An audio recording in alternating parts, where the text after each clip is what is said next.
Hello, magandang gabi sa inyo lahat. So, habol tayo ng content, no? At least kahit papaano may konting update. Unahin natin itong ah, si Baarde, galit na galit na. Ano naman inaano to ni Baarde? Play nga natin to. Galit na galit si Baarde ngayon. Ang main target niya yata si FG at si Sir Yulen. Good morning, Sir Relo. Lalo na yung Jolene na yan. Yulen at saka si Puginius. Yulen daw. Kasi ang sabi dito nung ano niya, yung mga supporters niya, top 1 budol daw yan si Mr. Hulen. Abing ganon. Yung Holen na yan. Holen ang tawag kay Sir Yulen. At saka yung nagmamagaling na, isama na natin yung bunguna yan at saka yung kasama niyang tanga-tanga na nag-aaral ng law na walang kwenta. Di ba? Yung kasama niya na nag-aaral lang law na walang kwenta. Di ba? Makapuntos lang sasabihin niya, tagilid na daw yung kaso ni Francis Leo Marcos. Kung kailan nakapag-bail saka tagilid. Di ba? Tanga. Kahit tanga-tanga yan. Pero, wag na yan. Kasi tanga naman talaga yung Ongub sa kayong kasama niya eh. Si Puginius na lang, at saka si Yulen Marcos. Kasi yun yung parang lidir-lidiran nyo eh. Si Jolen Marcos, at saka Yulen Marcos, at saka yung Puginius. Sige nga. Si Makagago naman, wala naman yan eh. Wala mang alam yan. So galit na galit si Baarde. Kasi yung pinagsasabi kasi ng mga support, para malaman niya yung history, no? Pinagkakalat kasi ng mga supporters ni Tito Norms, budol daw si Sir Yulen, di umano. Sabi nitong isa, may speech kasi si FLM nung 2018, nag-congratulate siya sa mga OFW na nag-donate ng 10 million sa mga pulis yung kasama niya sa speech. Top 1 budol daw yan si Mr. Holen. Yang Holen na yan, ewan, bahala sila. Eh di ba dapat ang first family dapat magreklamo? Tama. Sabi ganun. So ang ina-argue nila, dapat walang karapatan daw si Sir Yulen na magreklamo, dapat yung first family daw.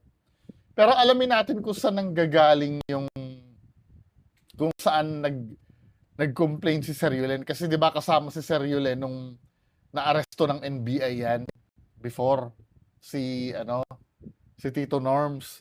Saan ba nanggaling yung involvement ni Sir Yulen? Si Sir Yulen kasi panoorin niyo yung video ni Boss Mike. Ito, bibigay ko sa inyo link. Hindi na natin i-discuss kasi hahaba to ng maigi eh.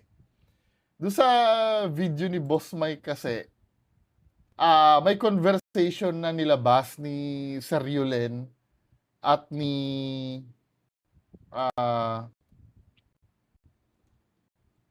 FLM. Ito yun, no?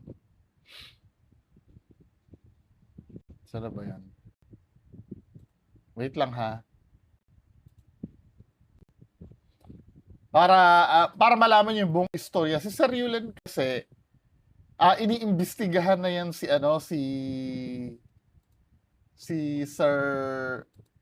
Tito Norms. Ito yan, no? Pinakita naman dito sa video na to yung conversation. Ang ginagawa ni Sir Yulen dito, para ma-penetrate niya si FLM, pinasasakay niya si FLM para malaman niya yung lakad ni FLM. Andito yan sa video ni Boss Mike na kumpletong messenger conversation sa pagitan ni Yulen Marcos at Norman Mangusin. So nandito din yung kaya sinasabing budol si Sir Yulen kasi nga pinasakay ni Sir Yulen si FLM. Kasi iniimbestigahan niya si FLM eh. At nandito din sa convo na to, mababasa nyo dito yung gagamitin ni FLM si Sir Yulen na hoy, kunyari palabasin, nag-donate ka ng 10 million ha. Ayun ang ayaw ni Sir Yulen, yung gagawa ng mag-iimbento ng istorya na yon. Saan ba nangyari yon? Dito yun, oh. Dito sa speech na to, kaharap yung mga pulis. Hindi pumayag si Sir Yulen, tinuloy pa rin ni FLM yung ano, yung drama na nag-donate daw kunyari ng 10 million si Sir Yulen. O ngayon tas sasabihin nyo sino ang budol. Di ba? Pakinggan nyo to. Gusto ko pong i-announce yung mga tao nagbigay ng donation para naman masabi nila na yung kanilang mga dinonate ay may pinupuntahan. Gusto ko pong pasalamatan dito yung aking pinsan na si Yolendo Eusebio Marcos Jr. Nag-donate po siya ng 10 milyong piso. Di ba? Na-mention si Sir Yulen dyan na nag-donate daw ng 10 million na never naman nangyari. Ito ay mangyayari dito sa harapan nila sa NBI. Wait. Dito pala yan. Saying that you're a relative of the Marcoses, the Marcos family. Yes. But you're not representing him here. No, You're I'm just not representing representing yourself. him. Yes, I'm representing myself. It's because naniname drop ako eh. Yeah, that's it. Ano Naniname drop siya dahil nga doon sa sinabi na nag-donate daw siya ng 10 million. Eh, delikado yun eh. Diba? Maraming issue yun. Kung halimbawa, malaman na nag-donate ito ng 10 million, alam niyo na, di ba? Yung may imbestigahan yung mga pag-aari niya pa, sa nagkaroon ng pera to. Basta, maraming implikasyon, kaya ayaw ni Sir Yulen yun. Ito yung nangyari noon. I'm a Marcos. Then if you have a problem for me being Marcos, then go to my mother. My mother is still alive. Kapado ako na as in iba yung pakiramdam ko. Kasi, dre mo 10 million yun, binabanggit niya. Di ba? Eh, mayroon tayong BIR. Di ba? So, ibang klase. Di ba? Yun ang dahilan. Gumawa kasi ng kasinungalingan ito. Tapos sasabihin nyo si Sir Yulen yung budol. Ang pinag-uusapan natin yung issue na to, ha? Sana naiintindihan nyo na ba? Dito sa conversation na to, panoorin nyo to, yung kumpletong messenger na mababasa dito eh, na mag-humanitarian, palalabasin ni FLM na magdo-donate siya ng 10 million.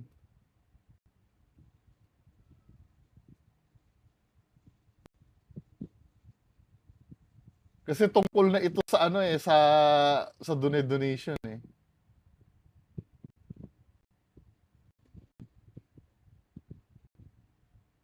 Anyway, kayo na lang maghanap, ano, mahaba itong conversation na to. Nandyan yan.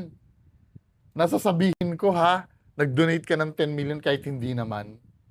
Kita nyo na, yun yung reason na hindi alam nito mga supporter na to na kung bakit nagdemanda, sasabihin nito mga to, di dapat ang first family ang dapat magreklamo. Hindi naman tungkol lang sa pangalan yun eh. Yung tungkol sa pagkiklaim na relative siya ng Marcos eh. Inuulit ko ha, na name drop kasi si Sir Yulen na nag-donate siya ng 10 million. Yun ang naging basihan kung bakit nag-complain siya sa NBI noon. Ito yun.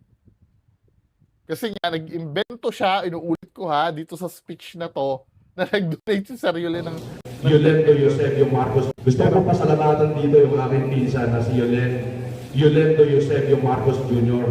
Nag-donate po siya ng 10 milyong piso. bullshit, di ba? Anyway, skip na tayo dyan. Doon na tayo sa mismong update. So, dito mga men, may nakapag-picture si Ma'am or Sir ba to? Ma'am Jingjing. Ito picture nila. Ala, talaga seryoso, Magpa-file adyo si Sir MG, Nakapila dun sa dun sa prosecutor. Ito na yung ipa-file yung kaso. Then may post si Sir MG eh.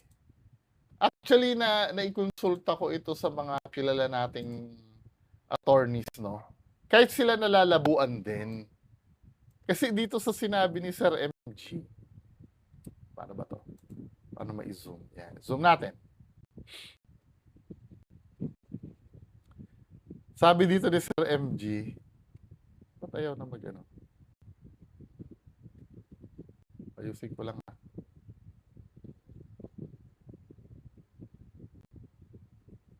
Marcos. Sorry naninibago pa ako dito sa MacBook eh. Sabi dito, Norman Mangusi naman, wag mo ako itulad sa'yo. Wag mo ko itulad sa yung hirap na hirap aminin ang real identity. Nakakatawa lang na dahil sa kawalan na ng ibabato sa akin sa korte, kini-question niya daw pagiging Pilipino ni MG. Ay nako Norman, pinatatagin mo lang. Iisa lang ang kababagsakan mo. Kaya kong maipakita sa'yo ng pictures ko nung elementary ako sa San Pablo, Laguna. At ng aking lehitimong passport, legit na passport. Di ba yun ang palatandaan na Filipino citizen ka? Kung may passport ka ng Republika ng Pilipinas. Ang tanong, once na na-provide ko lahat to, make sure lehitimo rin kaya mong mapoprovide ng ganyan. Susuriin naman ng todo yan. Nako, alas 7, iko-content. Siguro by this, ilalabas ko ito recording na to na pag-usapan na yan. At bukas natin pag-uusapan yung content nito. Na kung tutuusin, malabo ito min eh. Sobrang labo nito. Kasi sabi nung lawyer na kausap ko, granting not accepting na napatunayan niyang foreigner si MG. Hindi Pilipino ang ano ngayon? Pwede pa rin naman daw magkaso yung yung foreigner eh. Basahin ko nga yung message sa akin. Wait lang ha. Ito nga sabing gano'n ni Attorney Mikey. Anong sense sa pag-question ng nationality? Na pwede ka naman magkaso kahit foreigner ka daw. Kahit nga dito sa Google AI ito yung sabi tinanong ko, pwede ba magkaso ang dayuhan sa Pilipinas? Sabi dito, oo, pwedeng talagang superlative degree eh. Pwedeng magkaso ang dayuhan sa Pilipinas bilang isang demokratikong bansa. Ang saligang batas ng Pilipinas ay nagbibigay ng protection sa lahat ng tao, Pilipino man o dayuhan, na nasa ilalim ng jurisdiction nito. Narito ang mahalagang punto tungkol sa karapatan ng dayuhan. Yan, pantay na proteksyon sa batas, krimen sibil na kaso, kahit wala nga sa Pilipinas daw eh. Tulad ng cyber libel or estafa. Pwede. Jurisdiction. Ang mahalaga, may kapangyarihan ng Korte ng Pilipinas sa taong inirereklamo o sa lugar kung saan man nangyari ang insidente. Kaya, kabulshitan eh. Ano ba yung intention niyan? Di ba? Ano ba yung intention niyan? Sinasabi ba na sisilipin ba na nag-perjury si MG doon sa sinumpaan niya na siya ay Filipino citizen? Yun lang ang nakikita ng mga ng mga abogado na tinanong ko eh. Sinisilip niya ba yung pagka-perjury? Yun ba yung reason nun? Or ang reason nun ay i-delay lang yung yung proseso. Bullshit, diba? Ewan ko ba dito sa bagay, no? Feeling ko kung akong tatanungin, feeling ko lang bagamat hindi ako sure, feeling ko hindi naman may isip ni Tito Norms yan eh. Hindi kaya abogado rin ni Tito Norms yung nag-isip niyan? Na nila sa perjury. Well, kasi kasuhin muna nila kung mapoprovide yung tungkol sa identity ni Tito Norms. Well, by this time siguro napanood ko na yung content ni Sir MG na pang 10 p.m. Mapapag-usapan natin yon bukas ng gabi. Kasi bukas ng umaga, yung si Ma'am Abby Siwa nag-complain yun ang pag-uusapan natin. So magandang gabi sa inyong lahat. Bye-bye.